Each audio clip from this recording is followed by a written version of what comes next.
Good evening. It's February 10th, 2020. I'm Peter Creighton, the City Manager for the City of Auburn. The Mayor's not able to be here this evening, so by charter, I'm facilitating the workshop this evening with the cooperation of the Council. We have the Fire Chief and the Deputy Fire Chief over here to present an orientation on the Fire Department. We just returned from a very informative, I think, educational tour of the fire stations, which I think hopefully all the councilors benefited from and enjoyed. We also saw the 911 center, and there probably will be some questions for you, Chief and Deputy Chief, regarding the tour. Thank you, Assistant City Manager, for helping us with this tour. And with no further ado, I'm going to turn it over to you, Chief Chase. Great, thank you.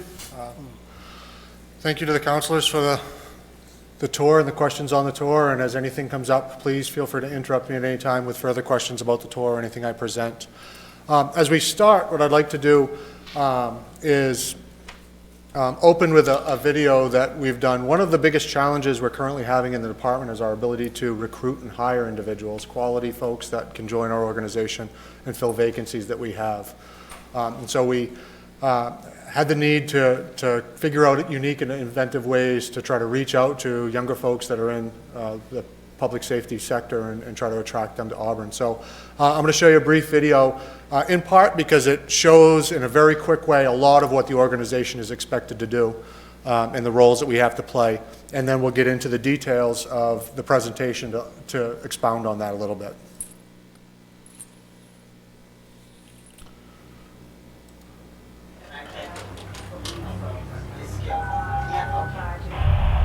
The saying is that you're running in a direction where everybody else is running out. Part of it is serving your community and being a part of something much, much bigger than yourself.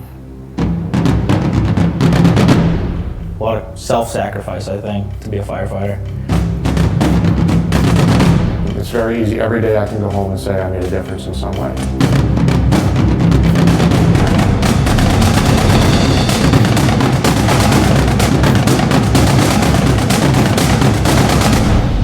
For somebody entering the business, this is the department to come to.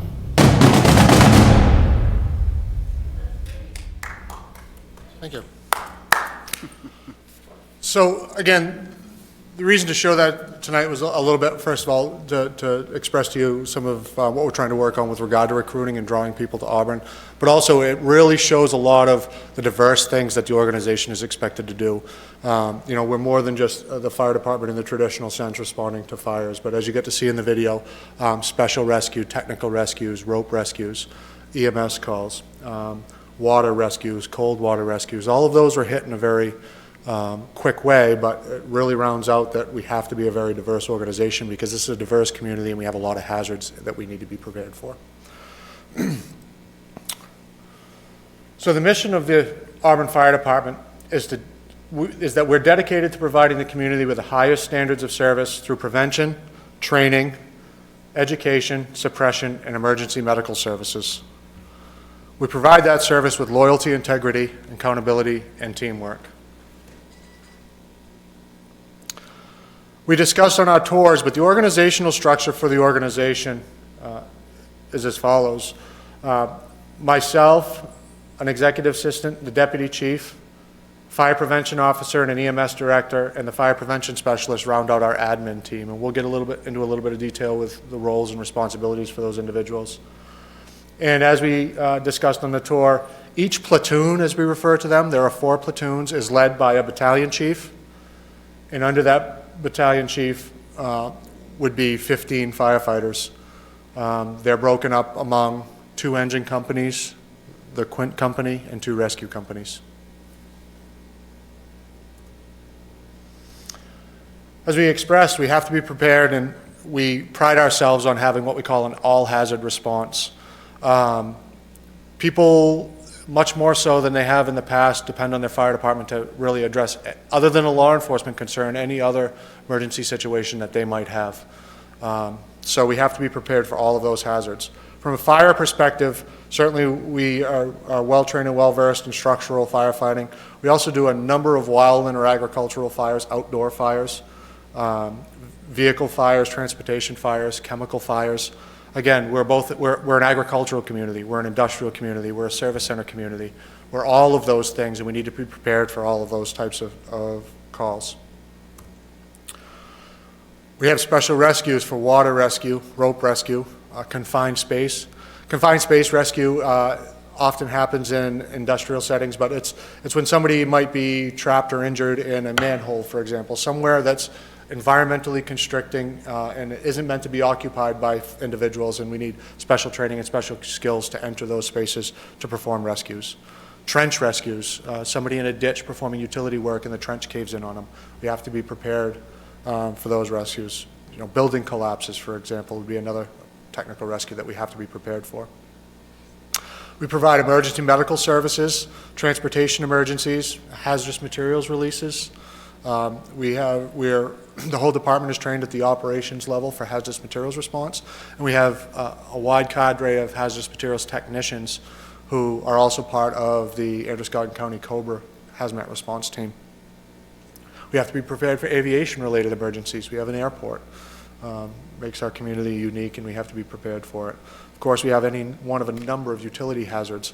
All of these things paint a picture of the fact that it has to be a dynamic organization, and maintaining a skill set and a proficiency at all of these things takes a lot of training and a lot of time on an ongoing basis for us to maintain that ability. Our organization has a fire prevention officer and a fire prevention specialist that make up primarily our fire prevention and risk reduction division of the organization. The responsibility for the fire prevention division includes life safety inspections, so that's making inspections of businesses, apartment buildings, industry, with regard to NFPA 101, the Fire Life Safety Code. They perform plans review, so anytime a new building is brought forward other than 1 and 2 family homes, we get a set of the plans and we give feedback that it's code compliant prior to build for things like fire suppression systems, fire detection systems, escape routes, those types of things. They address our code complaints and safety concerns. We field a lot of complaints from citizens about their apartment building or about their place of work, and so we're investigating it and inspecting those facilities to address those concerns. They do a number of permitting issues, including fireworks permits, blasting permits, oil burner permits. Fire investigation. We're principally responsible in this city of determining the origin and cause of the fires we have in this city. The state fire marshal's mandate is only to investigate fires in which there was injury or loss of life. So we use them as a tool, but frankly, they're strapped for resources as well. So even on those, they're dependent heavily on our ability to investigate our own fires. But all of the fires that fall outside of that injury or fatality parameter, we investigate in-house. Our fire prevention officer investigates the cause and origin of those fires. Again, we spoke about public education. I have some details on the amount of public education that we do, but they both coordinate and, along with the firefighters, deliver our public education. And they're also juvenile fire setter intervention trained. So oftentimes, or at times, we'll get word that there might be a juvenile who's been found by their parents to be playing with matches or have some tendencies, and these folks are specially trained to intervene with those children, make referrals, do some education, and try to determine the best path forward to reduce the risk associated with that child playing with fire.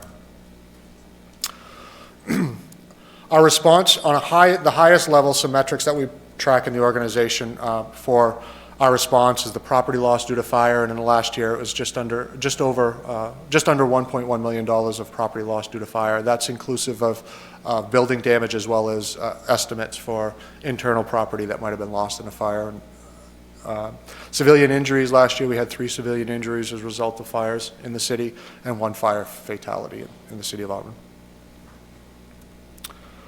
One thing I should preface around those statistics is based on our call volumes and the order of magnitude, a multi-unit apartment building, for example, if it was fully destroyed by fire, might equate to $500,000 or $600,000 of that 1.1.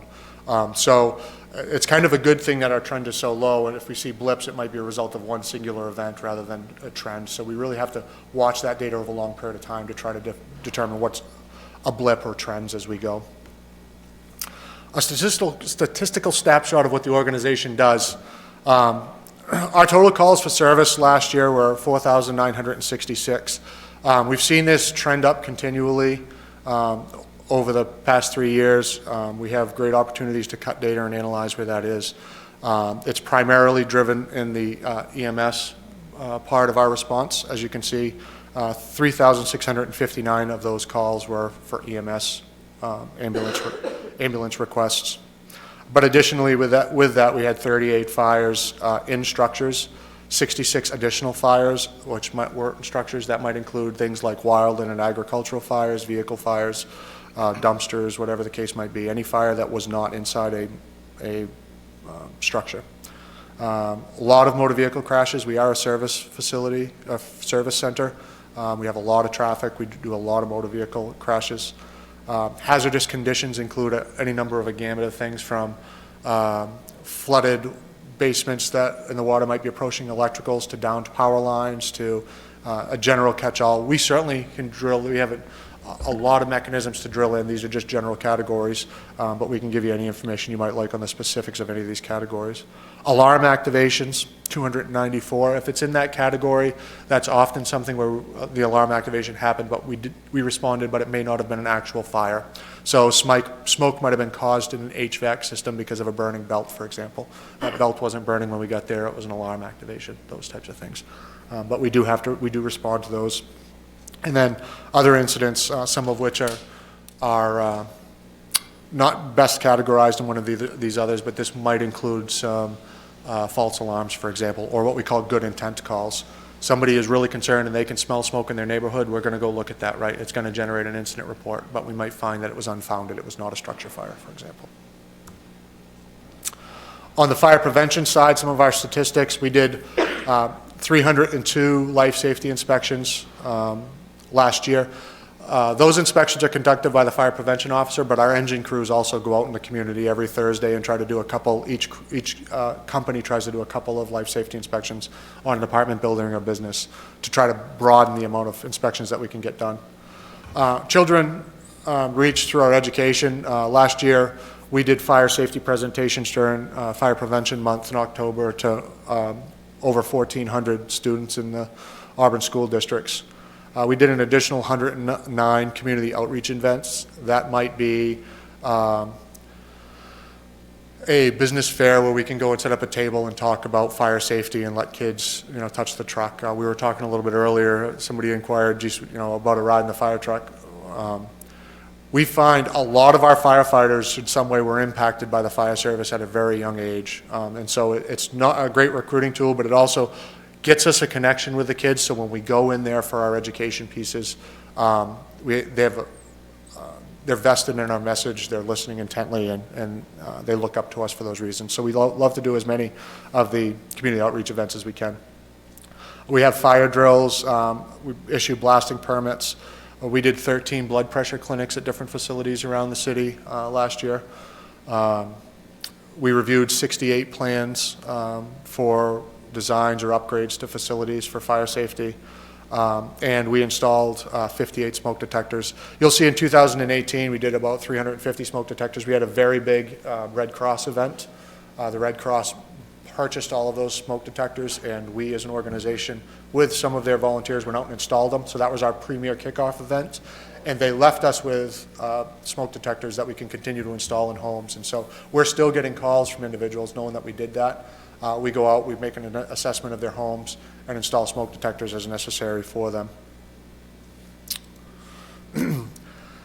Additional work that we've done, we partnered with APD last year, and we delivered river safety presentations to 4th, 5th, and 6th graders.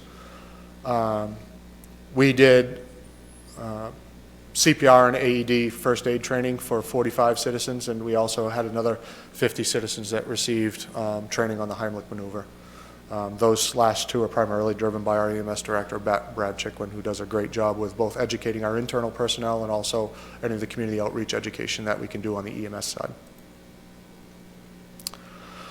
So we've done the tour, so these slides can go pretty quick, but as we saw, we have Central Station at 550 Minot Ave. That's where our fire prevention and administrative staff is located, and you saw those spaces along with a battalion chief, an engine company, Engine 3, and Rescue 3, which is the ambulance with 2 personnel. On these engine companies, or the engine company, Engine 3 and the Quint, you'll see in my slides it says 3 to 4 personnel.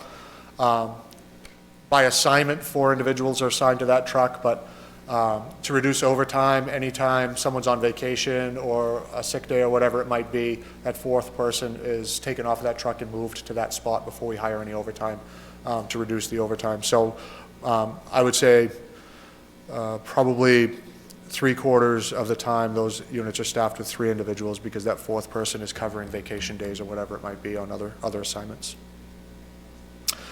Engine 5 station is our Center Street station that has our Quint, again, with the 3 or 4 personnel and Rescue 5. And Station 2, Engine 2 is 180 South Main Street with 3 personnel. Those stations are so located because the city is broken into 3 fire districts. Primarily, the 3 districts converge very close to where we're sitting here. Court Street to Goff and Gamage Ave create a line, if you will, that separates Central Station and Central District from Engine 5. Engine 2 covers New Auburn, everything west of Washington Ave, and so on. One of the things we discussed on our tour is the Quint placement, and basically, as you can see in Engine 5, that's the Quint district, but everything in North Auburn and around the back of Lake Auburn is non-hydrant district, so we have concerns about the ability to provide water at that truck. It's one of the problems we're continuing to try to address is how we can provide the best service we can with that truck being at Center Street. Certainly an objective of ours, if we could, would be to try to get that Quint located in the Central Station where we have buildings more appropriate for first arriving Quint, as well as providing more water up to Engine 5 if we could. We often get a lot of questions about why did both of those units go to this type of call or whatever the case might be, and we run on what we call a tiered response system. So you saw the dispatch center, and I don't know if some of you had the opportunity to see, but at the time a call taker was receiving a 911 call, and they had an echelon of questions that they had to go through. It's a very systematic protocol, and they have to ask all of those questions. They're actually, there's a quality assurance program to ensure that they're asking those questions and getting the relevant information. But that includes location, type, and the severity of the emergencies. Excuse me. The severity of the emergencies is really gleaned from that series of questions that they have, and the protocol drives them to categorize those incidents. So the incidents get coded based on their severity, and the appropriate resources get dispatched based on what we've decided would be appropriate to mitigate that emergency, also based on national standards and established best practices. So as a quick example, this is just one of our protocols for a gas leak. An outside gas leak, meaning propane or natural gas, of something on the order of a 5-gallon, a 20-pound, 5-gallon grill type of cylinder outdoors, just gets the district engine, right? Minimal response, we can make that assessment. The life hazards for that are associated. But as we go to things like it being a bigger tank or being in occupancies where there could be a high life hazard, we're going to send the appropriate apparatus to try to evacuate a lot of people if we had to, for example, or mitigate that hazard quickly because there's a high life hazard. And so we step through this algorithm based on the code that comes out with a call to determine at what point we add more resources to it. It becomes automatic. The same is true for EMS responses, and this might be the nature of the single biggest question we get asked is, why did the engine go to that EMS call? So similarly, 911 dispatch asks a series of questions. It's not a flawless system. They ask questions, they get responses. We sometimes get there and we don't find what we were expecting because of the way the questions were asked or were answered at 911. It is what it is, but what we do determine is that based on the way people did answer the questions, there becomes a severity of the code.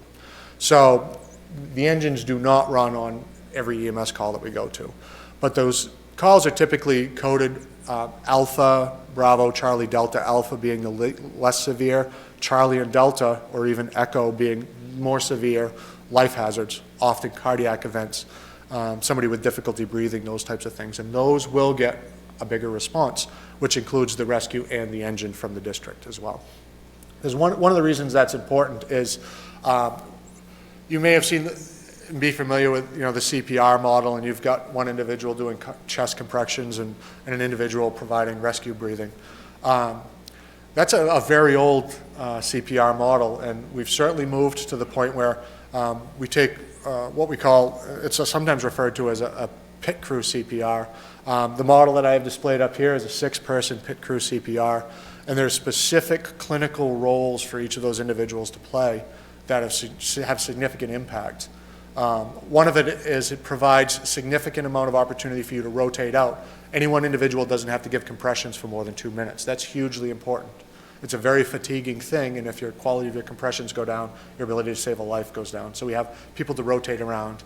We have a dedicated individual to provide medication. We have a dedicated individual to manage the airway. We have a dedicated individual, if you will, as the supervisor managing it all. And so it's an effective model. It's been clinically proven to have significant improvements in life-saving. And one of the statistics I said last budget season, and I'll repeat now, our cardiac arrest survival rate in the city of Auburn is twice the national and state average. And that's a direct result of A, the training and quality of care that we provide in our great providers, and B, our delivery model, which is in part that we bring the resources we need to the calls. Do they respond to some calls where we find that it wasn't necessary? Absolutely. But last year, the difference in that statistics was 3 additional lives saved in Auburn. If we were running the state or national average, we saved 3 additional lives last year as a result of our increased cardiac arrest statistics. Some of our facility challenges we've covered in our tours, but the big operational challenge that I think we're trying to conquer and overcome within the organization is that Quint response. That Quint at Center Street Station that responds to a lot of non-hydrant district areas and only has 300 gallons of water. And so the best solution would be to find an opportunity to be able to get that into Central District if we can. Currently, Central Station's floor will not hold that truck based on its weight and the design of that building. We don't have a lot of opportunity to reinforce that building from the bottom because the basement of Central Station is occupied by the 911 dispatch center. In 2017, there was a property condition assessment done on Central Station. Some of the other items that were raised in that assessment were sprinkler system requirements. It's not ADA accessible. There are some gender equitability living facility issues we talked a little bit about, but certainly we want to be, and we pride ourselves on being a diverse organization, and we want to have facilities that will allow us to do that in a fair and equitable way.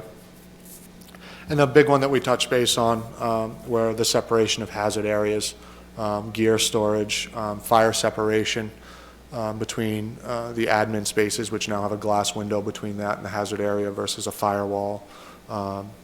Environmental separations like air quality and moving air as our gear off gases after a fire and those types of things are some of the issues that we continue to work on. And we make incremental improvements. Every year we're trying to bite off a piece of that pie and improve all of our safety facilities as we discussed on the tour and some of those items that we're working on. So I guess I would say, our top priority would be getting a building in District 3 capable of housing the Quint. And then we certainly see that in the long term, envisioning moving forward, there's a need for significant facility improvements on South Main Street. The living quarters at Engine 2 are really intertwined with the operating areas and don't give us the separation we'd like to see for firefighter safety and the space needs that we have there. So that's our organization, our responses and what we do, a little bit on the facilities. I'd happily entertain any questions you might have. Councilors, any questions or comments? Councilor Lasagna. two. The first one is, can anybody call you up and say, can you come do a safety check in my house to see if I've got the smoke detectors and CO2 detectors in the right Yeah, place? absolutely. So the smoke detector installation program, we do it by appointment. Somebody can say, I'm not sure if I've got the right smoke detectors or if they're still working. So we will send somebody out, make an assessment of how many you should have in your home and do installs. Again, they were all provided by the Red Cross. It's a great program. We'll just do an assessment and make it. If you live in a multi-unit or an apartment, what we'll do is we'll try to get your apartment building scheduled into our regular inspection schedule. And the onus for keeping an apartment building safe really is on the landlord. And so we're going to find what might need to be there if it isn't in place, and make the landlord aware that they'll have to make some improvements if they need to. And then, in the last couple of years, or since you've been the chief, has there been a significant change in overtime? Well, this will be, last year, we did see a significant reduction in overtime from the previous year. We will be on the same line this year as we were last year. That would be the only 2 points of reference I have, but we have made some improvements on that. There are a couple of factors that played into that. We did a couple of operational things. One is in late 2017, we hired 4 additional firefighter EMTs. That allowed us to really round out the gamut so that as individuals took their contractually provided vacations and things like that, those were, because we have to staff our engines and rescues at a minimum staffing level to be effective, those vacations were immediately driving overtime when we didn't have enough staffing to move people around. So that reduced it. And then we've done some with some of our discretionary overtime too. We've brought almost all of our EMS training in-house, with the exception of paramedic training when people get relicensed. Our individuals will have far more continuing education hours when it comes time to relicense than they need, which means we don't have to send them out for that additional training just prior to relicensing. We've changed how we do storm coverage, for example, and reduced that and really tried to focus on the worst and the types of storms. And so it has some effects. We're trying to make a balance now and not cut too deep, but we need to still provide some fire training and some fire training opportunities. An example of that might be fire officer class. Those are only given at the fire academy. We need to make those opportunities available, so we're trying to strike a balance budgetarily between what we can provide and what the organization needs for training. Good job, thank you. Thank you. Other questions, councilors? Councilor Voss? How often are life safety checks able to be done in multifamily buildings in Auburn right now? We actually just, I had a meeting with the 2 folks from fire prevention today. We're doing about 350 to 400 inspections a year. That is probably 30% of the multi-unit buildings that we have. One of our challenges is we haven't really been able to ensure that even with that it means that we're getting into getting a really good list of contact information for all of those building holders has been challenging for us. So we would like to say that the multi-units are getting done, approximately every 3 years. What we're going to try to do, based on our meeting today, is to put some priority to that. So if we have a good history of having inspected something repeatedly and found minimal to no violations, and there hasn't been a lot of design, we deprioritize that to make room and time in our schedule to get to all of them at least once in that 3-year period if possible. One of the things that to overcome this challenge that we discussed today, this challenge with the change of hands and contact information, we have to, we haven't had good success with just mailing a letter to where the tax bills go and getting a landlord to turn back around and say you can come on this day, and giving appropriate notice to their tenants and those types of things as needed. So one tact that some communities have had is to have some form of registry for multi-unit buildings that we can potentially get contact information from, and that might help us to provide scheduling and predictability for those inspections and prioritize them better.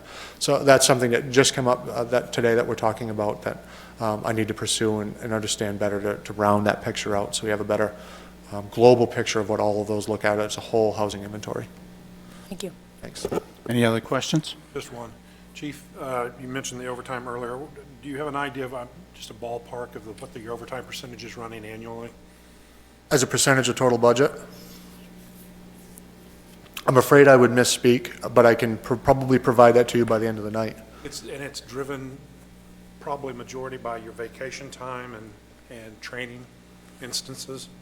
Very little by training. Most of the vacation now is covered by the floaters, meaning the people that can move from one apparatus to another. It's the non-schedulables. The schedulables we've been able to schedule in such a way that we can do it with minimal overtime. So it's extended sick time, for example. Based on our shifts, 2 individuals can be on vacation at any one time. Well, if we have a long-term injury, one of our floaters fills that long-term injury for potentially up to 3 months. Now, during that 3-month period, anytime somebody takes vacation, I may get hit with overtime during those periods.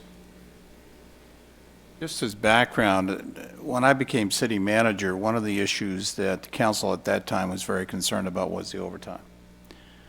And I can say when we formed an ad hoc committee on that, which Councilor Titus participated on, as well as Councilor Hayes, we were able to drill down on what was happening with the overtime. And at the time, Chief Chase was the deputy fire chief. And we were able to, I think, really help the council to understand what was driving the overtime. He's absolutely right about the 4 people that we hired. That certainly helped. And I will say this, I think the chief and the deputy chief have also, through their management, provided this important focus on it as well to help manage that overtime more effectively. Any other questions? Councilor Walker. Yeah, Chief, is there any way possible to build a wing out on Central Station to put that quint in? I would expect that there's engineers are wonderful people, and anything is possible. It could be designed. I don't know that has been a feasibility has been done on it. There is real estate there and opportunities. It would have to be to the side where to grade, so the side that you guys entered into our public space, because of course on the other side we've got the walkout basement that provides access to the 911 center. I certainly would not want to go on record and say no way that's possible. I don't think that would be true. It definitely sounds like something that we're going to have to explore here real soon, because if you buy a new truck, you need to move this, or the new truck needs to go there, which is still too heavy. So we need to really explore what's going on here. Other questions? Thank you very much, Chief Chase and Deputy Chief Fifield. Next is the continuing presentations on the strategic plan and what is happening. Assistant City Manager Phil Kroll and I will present that information to you.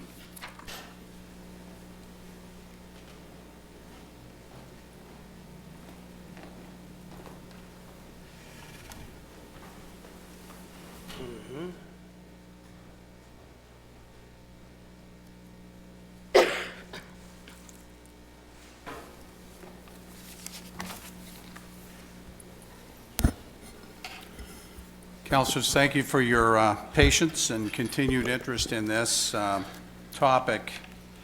Tonight, we are going to try to address the remaining 5 recommendations having to do with the strategic plan priorities. As you know, we've addressed a number already, established a citywide communications plan, invest in arts, history, culture, recreation, entertainment, address identified public service and infrastructure needs, define neighborhoods, support rehabilitation, beautification, develop a downtown management district focusing on Great Falls Plaza, downtown and the Androscoggin River, define and promote industry clusters. Tonight, Assistant City Manager and I will address the remaining 5 recommendations. Our plan is to have a discussion with you on the 5 high priorities over the next 2 meetings that we have with you on February 24th and hopefully on March 2nd. We'll be able to come to a conclusion on what those 5 high priorities are. to help provide staff with the direction that we need. So, go ahead, Yeah, Phil. The first one we'll look at is the work to protect and fully enjoy Auburn's natural resources. Again, as we keep reminding everyone and those at home that these are efforts that are either in progress or at least there's discussions surrounding these. The first would be that Parks and Rec Advisory Board established the Friends of Mount Appetite. This is a work group that their sole purpose is really focusing on Mount Appetite needs, including trail development improvements, signage. Probably one of our biggest complaints regarding Mount Appetite over the years has been signage. Just how do you access it? Where do you go in at? So really enhancing that. And then once you're out there, having good signage so you can make your way along the trails but still be able to get back to where you started. So really putting that information out, educational opportunities and special events. The Land and Water Conservation Fund. So the City of Auburn over the years has been applying for these dollars, and this is really funds that are allowed to provide outdoor recreational services to the community. There are some indoor options which include ice skating or swimming. So those are about the only two indoor options that would be allowed with this. Auburn's been out of compliance, or not in compliance rather, on this for, as we were digging into it for many years. And so we are not eligible to currently apply for these funds. Part of that issue is over the years, you could take a look at, maybe in the early 80s, the city received funds for like Fairview School. They put a playground in the back of Fairview School. At some point, Fairview School had an expansion. When that expansion happened, they moved the playground further back, and the building now sits to where the original location, boundary line, was set up for a recreational site. If you do not reach out to the Land and Water Conservation Group to advise them that you've changed, you have to go through some hoops now to send them reports, identify why you're out of compliance, and where you're going to transfer that to. So we had a meeting recently with the state compliance officer. We have identified close to 8 properties throughout the city over, again, dating back to probably the 80s, 70s and 80s, where funds were received and things were changed. Most of them are all schools. And so we have to identify new space, work with them on a plan, and that is underway currently. So we hope to be working towards compliance soon. I am certain you'll have a workshop on that as we move forward, once the plan comes into place on what it's going to take for us to be able to access these funds moving forward. This is a great resource, and you can tell late 70s, early 80s, the city really took advantage of these opportunities and were able to bring in recreational activities. So we need to move back into that. Yes. About how much funding?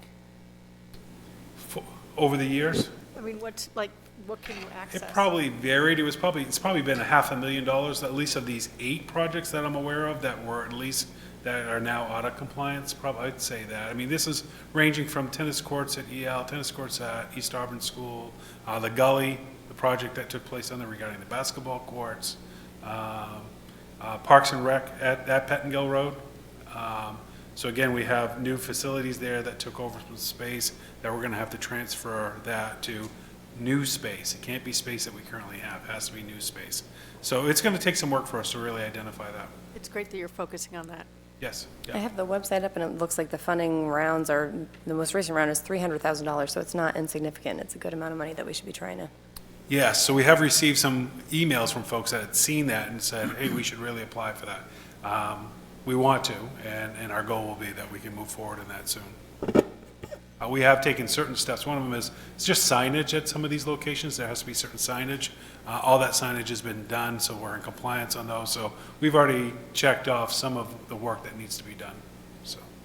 So like I said, we'll give you an update on that further in the future. North River Road boat launch, replacement enhancement, we're working towards that as a potential development opportunity. The Anniversary Park Trail and Water Access has been partly funded with a Northern Border Regional Commission grant. The Barker Mill Trail connection to New Auburn was completed with a Rec Trails grant that we received. Potential boat access to Maine's newest state park, which is the Androscoggin Riverlands. Traffic safety concerns from residents, and that's currently being addressed. And as we talk about Route 4, Fair Street, that area. So we'll be able to resume some of those discussions once those changes to Route 4 has taken place. The recently adopted statewide timber harvesting standards. This is with the pending amendment to the shoreland zone ordinance to match the new state standards. And then the Friends of Appetite, Mount Appetite, again, their working group is working on a winter trails guide that'll be available for the community to be able to access. And the Conservation Commission has submitted grant applications for the removal of the Littlefield Dam on the Little Androscoggin River that will open up future recreational activities. Yes. With that Route 4, the jug handles and the changes happening there, excuse me, there's a small piece of a trail that will go along between Route 4 and the lake. I heard talk of plans to do a complete trail around Lake Auburn. Is that a part of anything, any consideration or talk about it? Yeah, I mean, I've heard that over the years as well, but I'm not sure if that's, we can ask. Okay, I'm just to see curious, where 'cause it that's would currently connect at. a I don't lot have an of update for that, other Okay. than, I know that it's always been a possibility. I think some people have seen it as a great option for recreation access around the lake, but it hasn't really gone before, much beyond just a concept. Okay, thank you. Chief. Yes. Also, the Baccaram, the trail that goes around, up over and towards the school, that's been talked about Yes. for many, many years too, and that has to be somehow completed at some point. So, Connecting to Sherwood Heights School? yes. Yeah. What's the status of LA Trails, and do we have any staff time allocated for that work? I'm not sure if they're a group that's become more active recently or what's going on, but We should get back to you to give you a more complete answer on that. That we are working on it, but I can't tell you to what extent. Next slide. This is the recommendation having to do with Protect Lake Auburn and all other bodies of water. When completed, we're just talking about Route 4. The Route 4 Fair Street intersection project will eliminate some of the stormwater discharge into Lake Auburn. There's ongoing use of the existing ordinances, as you know, having to do with shoreland, phosphorus, wastewater, and floodplain. The Auburn Fire Department continues to partner annually with the Maine Forest Service and residents of the Taylor Pond area to decrease the risk of catastrophic fire and loss of property around the pond. The Chief Chase has done a really good job working with the residents around Taylor Pond on addressing some of those concerns by providing a free brush chipping program and looking at other opportunities to try and help the residents there. The next comments that I'm going to mention are comments that were provided by the superintendent of the Water and Sewer District, Sid Hazelton. These are strategies underway submitted by the Auburn Water District, according to Mr. Hazelton. Exclusion of land within the Lake Auburn watershed from relaxed development standards as adopted from the recent Ag Zone study. You're all familiar with that. Adequate funding of the Lake Auburn Watershed Protection Commission through the Auburn Water District and Lewiston Water Division to support existing and future lake protection efforts.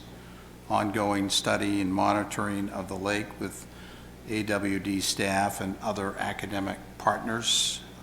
Support of strategic land purchasing and conservation easements to protect water quality. And the recently completed in-lake alum treatment, which is anticipated to result in several years of improved water quality, enabling the Commission to identify and eliminate external sources of phosphorus that can lead to algae blooms. There's also ongoing support of education and outreach programs that promote citizen awareness, involvement, and watershed stewardship, and increase communication with stakeholders to gain support for what Sid calls a multi-barrier approach to maintaining water quality and our waiver of filtration, and then promotion of responsible recreational opportunities on watershed lands. Again, these are the comments that are provided by Mr. Hazelton. Yes? Councilor Where does Lozano. Taylor Pond fall in this? Well, Taylor, I don't think these comments, and I can follow up with Sid, I don't think these comments are directed towards Taylor Pond. Right, they don't, but I wonder if questions about protection of that watershed as well. I mean, that's just a general conversation, but it doesn't come under the Lake Auburn watershed land. No, it doesn't. This is addressing Lake Auburn specifically. I can follow up with Sid. Well, I think the whole idea of looking at the watershed, Yeah. not just Lake Auburn, Right. just, I think, keep thinking about that. We'll be having a workshop or presentation from the Auburn Water Sewer District with Sid in the future. We did that last year. We'll do it again this year. It's an opportunity to be able to have some communication with them and ask questions, gather information.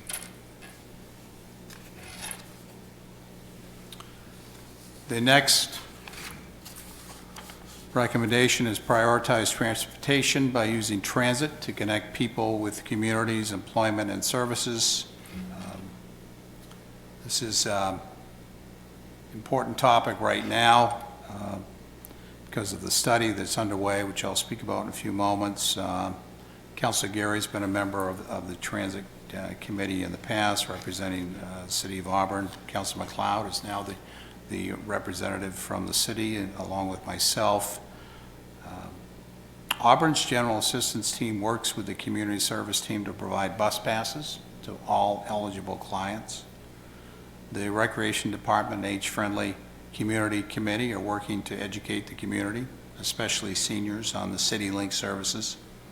As part of the restoration or partial restoration of the bus service for Auburn to full service, one of the things that was added was a bus stop at Pettingill Park. We're all encouraged about that, and I think it's a good opportunity for the community to try and provide more services for seniors in particular.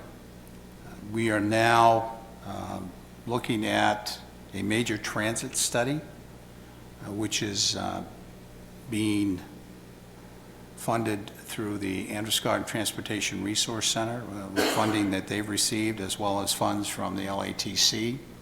This is a study that, and we can have a presentation on this if you're interested. Lewiston City Council just did this recently with Jennifer Williams from the ATRC and Marcia Bennett from the LATC, talking about the purpose of the study.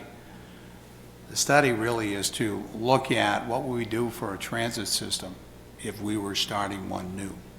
If we didn't have transit in Auburn and Lewiston, what would we do in terms of the type of transit system we'd like to have?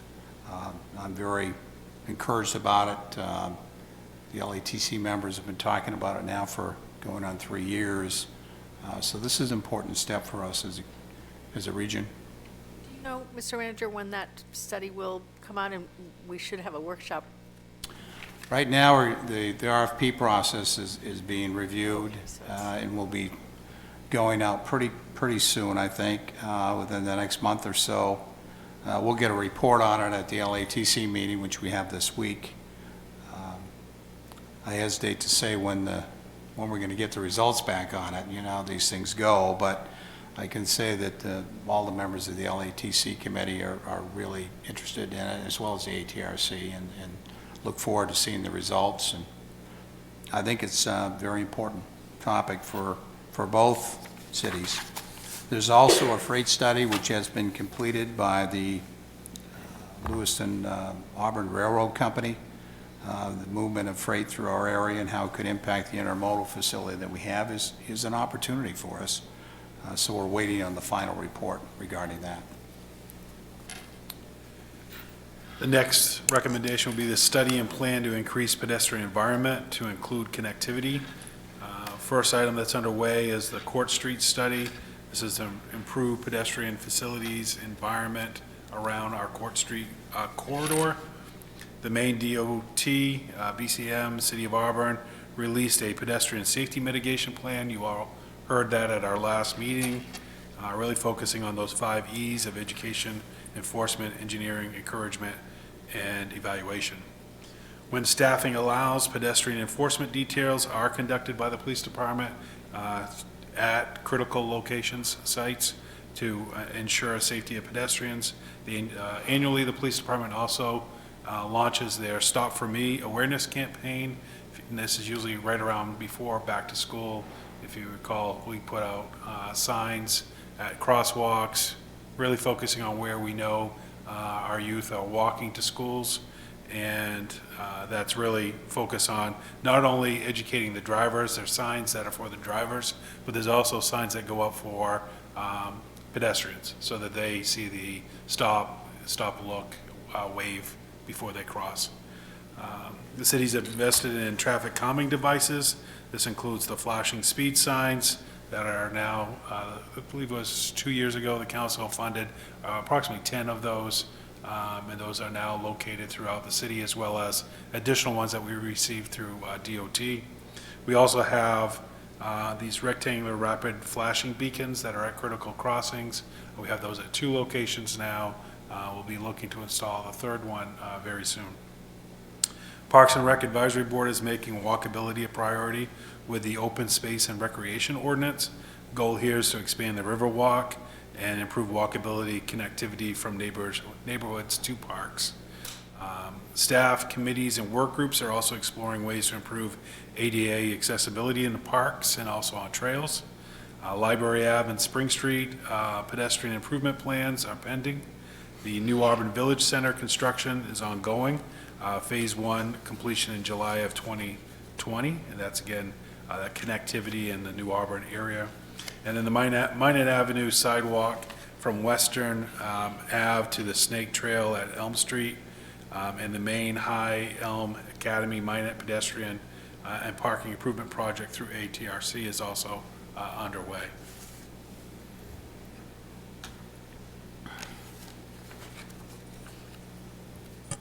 Councilor Walker? Yeah, when you were talking about the purple buses, city bus link that we Yes. have. Yep. We have a important meeting coming up. If people that ride the bus or want to know how to ride the bus, make connections, all of that February 20th at the Auburn Senior Community Center, 3 o'clock. So if they'd like to come down, Marcia will be there. She will explain the routes, and she will explain all the things about the bus. And then we will take actually a bus ride so that they will learn some of the connections and where the buses go. It's really an interesting educational piece that people should come down. That's February 20th again at 3 o'clock.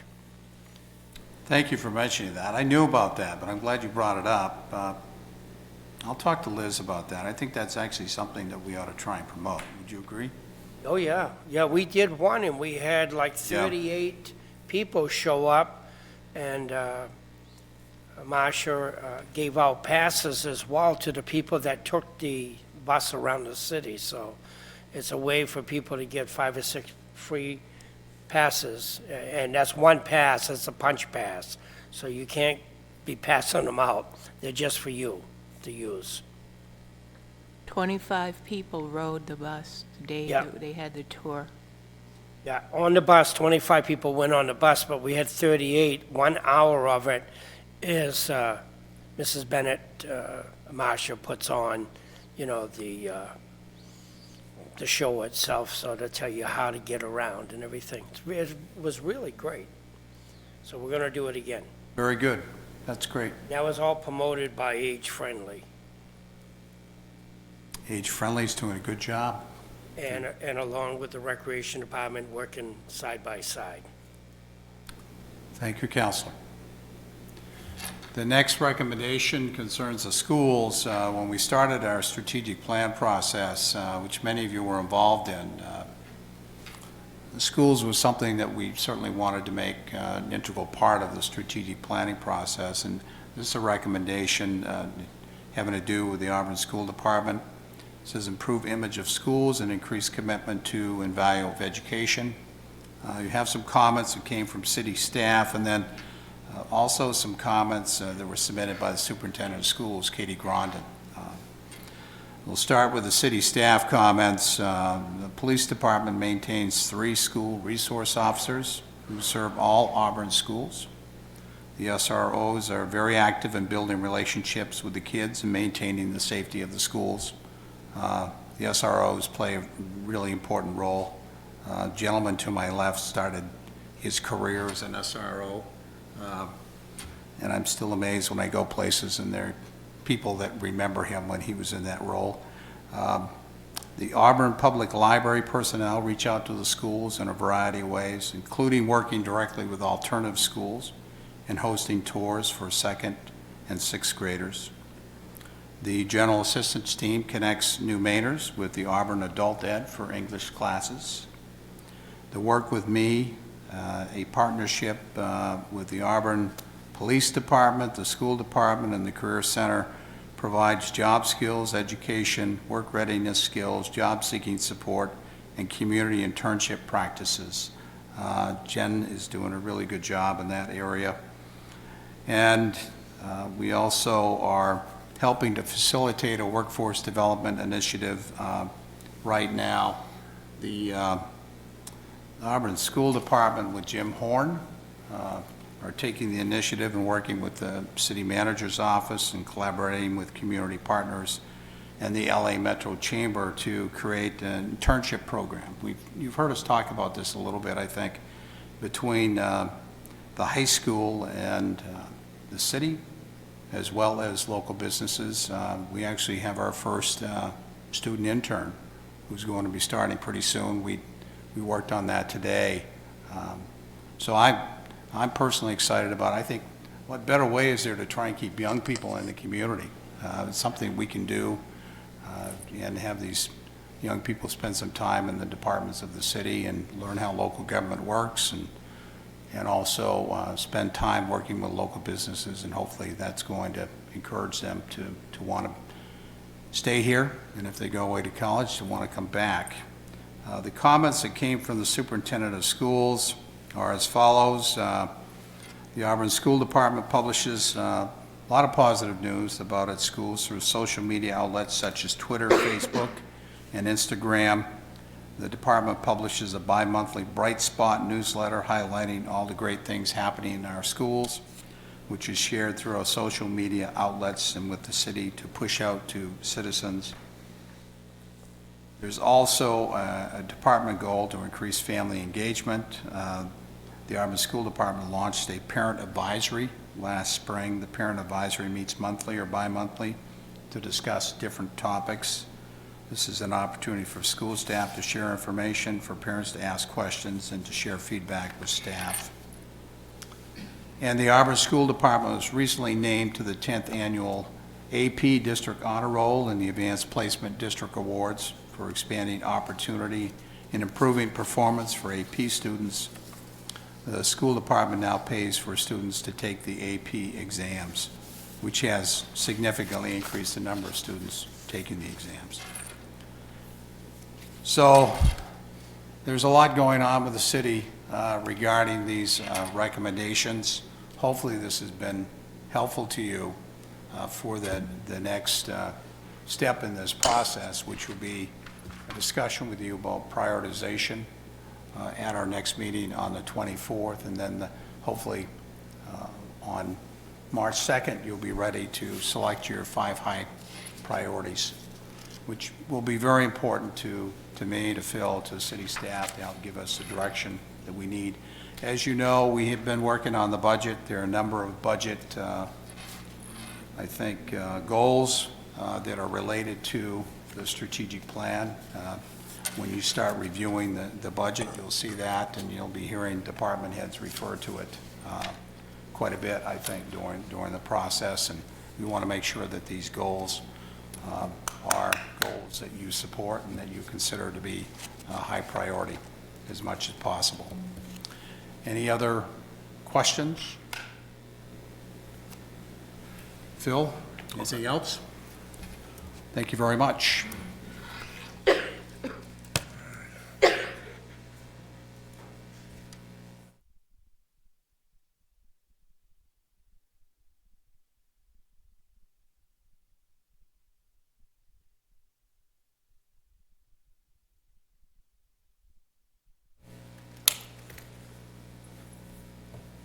So, if there's no other business, and don't tell the mayor when we finished. If there's no other business, we'll close this workshop. Do I hear a motion to adjourn? Second. Thank you very much, councilors.